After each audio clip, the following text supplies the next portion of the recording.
You're safe, kid. Single dad took a bullet for CEO's daughter. Changed two families forever. The first thing Daniel heard was the laughter of children. It had been a long time since that sound felt normal in his life. His wife's passing, raising his 7-year-old daughter Emma, on his own was like walking a tightrope, every step filled with fear of falling, yet moving forward because he had no choice. Daniel worked 2 jobs, drove an old car that broke down more often than it ran, and carried the kind of tiredness only single parents know, the one that seeps into your bones. Still, every night, Emma would smile and say, "It's okay, Daddy. We'll be okay." And somehow, he believed her.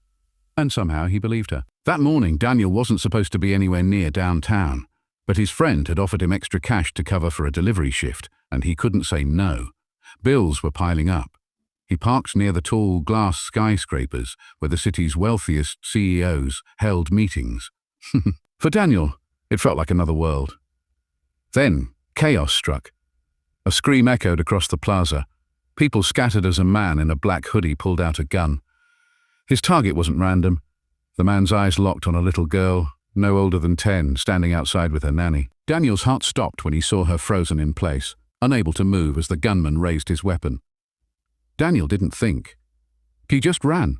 Emma, her name flashed through his mind like lightning. He thought of his daughter. What if this were her? In that split second, he didn't see a stranger's child. Openly, he saw Emma. "You're safe, kid," Daniel shouted as he threw himself between the gun and the girl. A single deafening shot rang out. The world went silent. Daniel collapsed to the ground, pain burning through his side. The little girl screamed, but she was alive, untouched. Security swarmed in, tackling the shooter. Sirens wailed in the distance. The girl's father, a powerful CEO named Richard Hayes, came rushing down the marble steps. His eyes widened when he saw his daughter safe, then fell on Daniel, bleeding, barely conscious. Stay with me, man!" Richard's voice cracked with desperation. Daniel forced a weak smile. "Just make sure she's okay." That moment, Richard realized. This stranger, a man who had nothing, had risked everything for his daughter. She was asleep by his side, holding his hand. Relief washed over him. Then he noticed another figure at the door. Richard Hayes, the CEO. Only this time, Richard didn't look like the man in expensive suits from the news. He looked like a father whose entire world had been shaken. "Owe you my daughter's life," Richard said softly. "I don't even know your name." "Daniel," he whispered.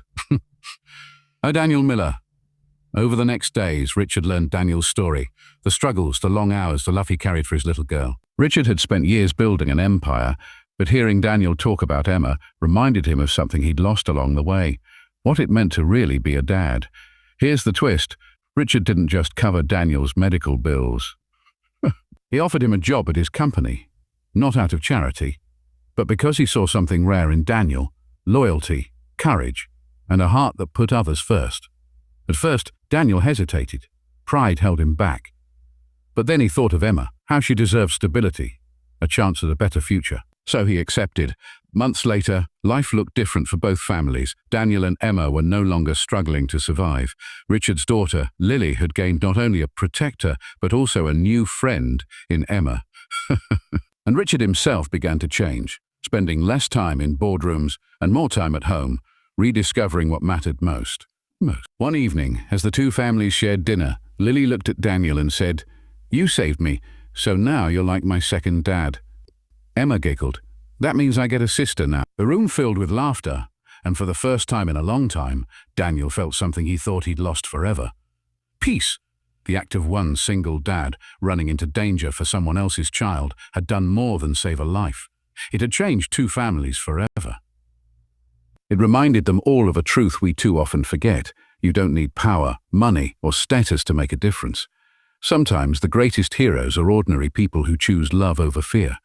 And Daniel, he didn't see himself as a hero. He was just a dad who wanted every child to feel what he always told his daughter. "You're safe, kid." The gunshot still echoed in Daniel's ears long after he fell. Pain tore through his side, but he forced himself to focus on the child's wide, terrified eyes. "You're safe, kid," he whispered, his voice trembling but certain. Then everything blurred. When he opened his eyes again, the ceiling was white, and the steady beat of machines surrounded him. He turned his head and saw Emma curled up in the hospital chair, her tiny hand gripping his. Relief hit him so hard it brought tears. She was okay. She was here. At the doorway stood a man Daniel recognized from TV and newspapers, Richard Hayes, one of the most powerful CEOs in the city. But right now, he wasn't a billionaire. He was just a father with red-rimmed eyes. "You saved my daughter," Richard said quietly. "I don't know how to thank you." Daniel swallowed, his throat dry. "But just take care of her. That's all that matters." Oakos. Richard didn't leave Daniel's side. Over the next few days, he visited, sometimes bringing his daughter Lily, who shyly held a bouquet of flowers almost too big for her arms. Emma and Lily quickly became inseparable, their laughter filling the sterile hospital room with life. Richard listened as Daniel shared bits of his life, working double shifts, repairing his car in the dead of night, doing everything he could to give Emma the future she deserved. And something inside Richard shifted. For years, he had measured his worth in numbers, in profits and deals.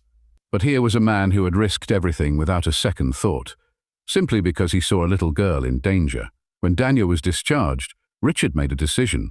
He paid the bills quietly, without making it feel like charity. Then he offered Daniel a position at his company. "I don't need you to be grateful," Richard told him. "I need men like you by my side, men who know what it means to protect, to sacrifice, to care."